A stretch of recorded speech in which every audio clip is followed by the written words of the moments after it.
Aaron, and I want to thank AshokaU for this opportunity and for the belt for my mic, which I had forgotten. So I'm going to tell you about Marwan. Marwan came to the United States in 2008 as a refugee from Iraq. In his home country, he was an orthopedic surgeon who was working in the city of Ramadi, which during the war was one of the most affected. And during the height of the conflict, Marwan might see anywhere between 80 and 130 victims of car crashes, bombings, and shootings a day. And with this kind of volume, they would routinely run out of supplies. And so he and his colleagues would have to innovate at times. So when there were patients with fractures, but no materials to fix them, heal them, cast them, they started to work with human tissue to repair them. Now, because Marwan was serving US forces as well as Iraqi civilians, he became the target of the insurgency. And in early 2007, they attacked his home. And at that point, Marwan and his family, they fled to Jordan, where they applied for and received approval to come to the US as refugees. When they arrived in San Jose in early 2008, Marwan had to quickly look for work in order to support his family. Now, the refugee system will help refugees in the United States. The government does help resettle refugees. But their job is really to help them get what we call a survival job. Minimum wage, low-skill job. Marwan figured with his training and his experience, and he spoke English fluently, he could do better. And in fact, to support his family, he needed to do better. And so what he did was he sent his resume out to all of the local hospitals, not for physician positions, because he understood you can't work as a physician in the United States until you fully relicense here. But there are jobs in research, jobs in academia, in medicine, jobs as lab technicians. But here's where it breaks down. So Marwan sends his resume out. But what does Marwan's resume look like? It has his picture on it, his marital status, and his religious affiliation, because this is what's expected in Iraq. However, the US recruiter getting that resume may not know what to do with that. What's further, they may not know how to evaluate foreign education or experience with the other candidates who might have US education and experience. They may see a foreign name and think that this person needs visa sponsorship. And so what happens is weeks go by and then months, and the money runs out, and Marwan becomes desperate. And he takes a job, part-time, selling hot dogs at a hot dog stand. So fast forward several months after that, and through a friend, Marwan happens to hear about Upwardly Global, an organization that helps immigrants to rebuild careers in the US.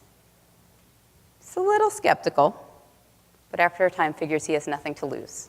And he enrolls in the program where he learns how to do a US-style resume, how to network, which is an expectation and in fact necessary when trying to get a job in the US, and then how to do a US-style interview.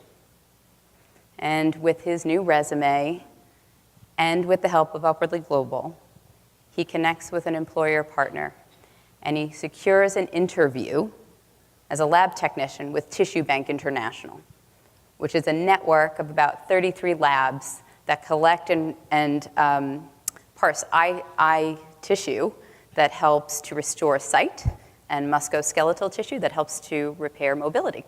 Perfect for him. And with all of his acculturation training and his interview training, he aces it, and Marwan gets the job. Now he's making a little over $50,000 a year with benefits. A year later, because he's got exceptional background for what he's doing, he's promoted to a quality assurance manager.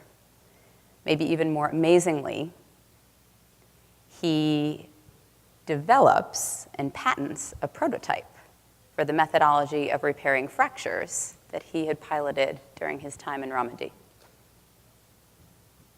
So, Marwan's story has a happy outcome. But for many immigrants in the US who are coming through, not just as refugees and asylees, diversity lottery, family reunification, with full authorization to work, skills, degrees, experience, they are too often winding up underemployed or unemployed. It's the engineer driving a cab in the US. It's the foreign-trained accountant working as a security guard here. Anybody familiar with anybody who's experienced this? Anybody know somebody? Right. Anecdotally, I think a lot of us know this experience. We've chatted up our doorman to find out. In fact, they are a trained fill-in-the-blank scientist from their home country who forfeited a career when they came here, much because their story probably sounds something like Marwan's. In fact, there's 1.8 million immigrants in the United States today who have a bachelor's or better, master's, PhD, who are unemployed or working in low-wage, low-skill jobs making less than $20,000 a year, or at best, in semi-skilled jobs that might require an associate's degree. At the same time, there are 3 million open positions in the United States today, the vast majority of which require advanced degrees and experience that employers are not finding. So, what's at stake here? Well, what we know from this experience is that there's lost productivity. We have people making $20,000 a year when they could be making $50,000 and $60,000. There's lost contributions when the Marwans of the world are working at hot dog stands as opposed to working in tissue labs with the opportunity to innovate and produce patents. And that there's a gap in talent for companies, particularly in sectors that we know are desperate for talent, the sciences, engineering, education. But it doesn't have to be that way. There are simple solutions. Upwardly Globals is just one of them, where we address the barriers, which is that these folks know how to do the job.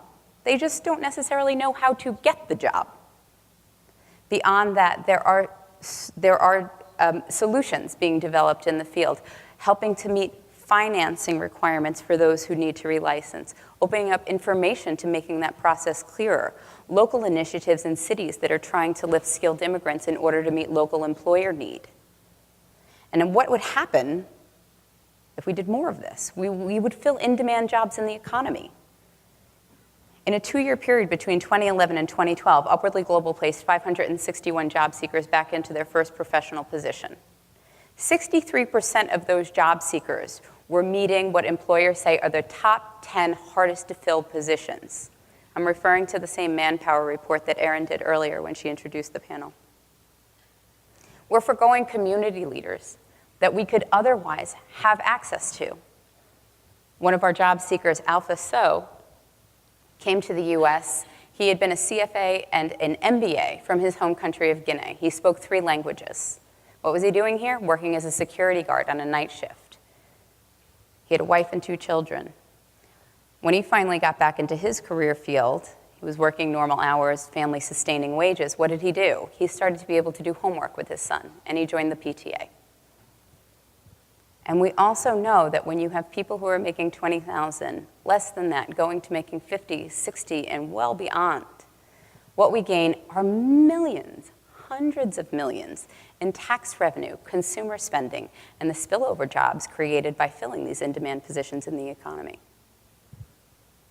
So what would happen if the ecosystem started to think about this new possibility? What if we rejected the old romanticized narrative of immigrants who come to the US and sacrifice everything so that the next generation can enjoy the opportunities that this country has to offer?